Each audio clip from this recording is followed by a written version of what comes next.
All right, so let's get into it. 2026 players to watch. The first guy I want to talk about here is former first-round pick Jaylen Waddle, who was just traded from the Miami Dolphins to the Denver Broncos. And here's what you need to know about Denver last year, okay? Denver was a team that was 14th in scoring. Not terrible, but wouldn't call that elite. Denver was also 16th in rushing. Now, why am I talking about scoring offense and rushing offense? Because I think there's a misconception about the Denver Broncos that they did have the number one offensive line in football, bar none. Had a couple All-Pros, first-teamers on that squad. But this team also was very good on defense. So I think sometimes when teams are very good on defense, people assume that they've got defense and they run the football. Well, no, Bo Nix actually led the league in passing attempts last year. That's right, Bo Nix. Not Matthew Stafford, not Patrick Mahomes, not Josh Allen, Bo Nix. So when you've got a quarterback that led the league in passing attempts and you got an offense that did not score in 22% of the quarters they had last year, they feel Jaylen Waddle is the answer. I love this opportunity that Denver took advantage of because I said this before, and a lot of Denver Bronco fans on social media got mad at me because I said they needed to win now, and I truly believe it. They need to win now. Take advantage of this window, and Jaylen Waddle can be the Tyreek Hill of this offense the same way Tyreek Hill was the Tyreek Hill of that Miami offense. Jaylen Waddle has premier speed, Jaylen Waddle has good hands, and Jaylen Waddle is explosive in the open field, and the Broncos were not great in terms of plays of 20-plus yards in 2025. But here's what I also say. Jaylen Waddle, I think, could have gotten to Denver for less than a first-round pick. Why am I saying that? Because Miami had a fire sale.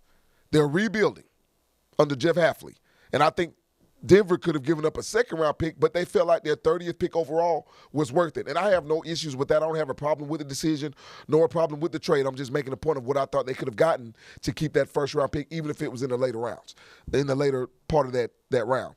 But Jaylen Waddle, I think, is going to accentuate what Denver does, and that's throw the football. Now, they want Bo Nix to be efficient. I think that's smart.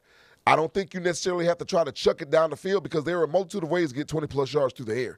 And I think this really does a lot for Courtland Sutton and the rest of that offense in terms of being more balanced because Denver was not a team that ran the football well last year. I'm not saying they didn't try to run it. They just didn't run it well. Now that you've got Courtland Sutton and Jaylen Waddle, I think it gives you that much more of an opportunity to expose people up front because you have one of the best offensive lines in football that protected Bo Nix, and now you can have one of the best offensive lines in football that can help run the football more because you have Jaylen Waddle. I don't think he has to be an 80, 90 catch guy for 1,500 yards in Denver. What he has to be is huge on third down in my estimation and huge in the explosive plays. If that happens, this offense can go to another level, which will help them close the gap in terms of shortening that window so they're extending that window so they can win a championship because they're that good, and I think they've added a piece that helps them a lot. All right, the second guy I want to talk about is a guy that a lot of people I think outside of Dallas may not know, but if you're in football circles, you know who he is. DeMarvion Overshown is a beast. And a lot of people don't know that because in his rookie season in 2023, he got hurt in the preseason and didn't play at all.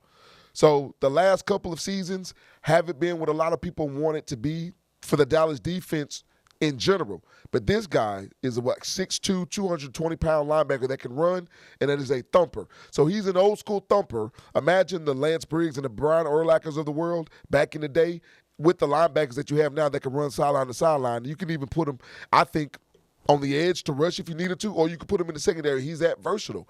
My point is, you already went out and got a guy like Caleb Downs. You also went out and got guys like who? Quinnen Williams. So now you've legitimately got three studs at each level of the defense. I think that's what I'm talking about when Dallas is going to be very good defensively in my estimation. And I think DeMarvion Overshown is going to be at the center of all of it, not just because he plays middle linebacker, but because he's that important cog in that defense that can do a multitude of things. I think the best defensive coordinators nowadays take players and they let them loose from a schematic standpoint.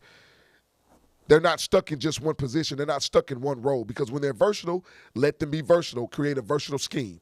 And I think that's what Dallas' defensive staff needs to do here because they've got, I think, one of the best linebackers in football, albeit he hadn't been able to show yet because he's been injured. Do not overlook DeMarvion Overshown, pending his health, of course, in 2026. I think it'll be a mistake. Shedeur Sanders is the next player I want to watch for. And you know what's funny? I don't even want you to watch for Shedeur Sanders if he becomes the starter because everybody's going to be watching if he becomes the starter. I want to watch if Shedeur Sanders doesn't become the starter.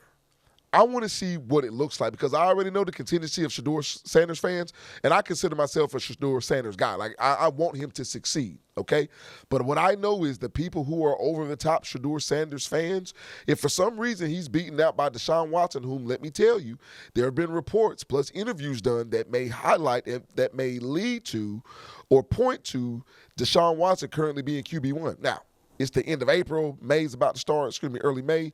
We don't know what's going to happen. There's a lot of stuff that can happen between now and the beginning of the season.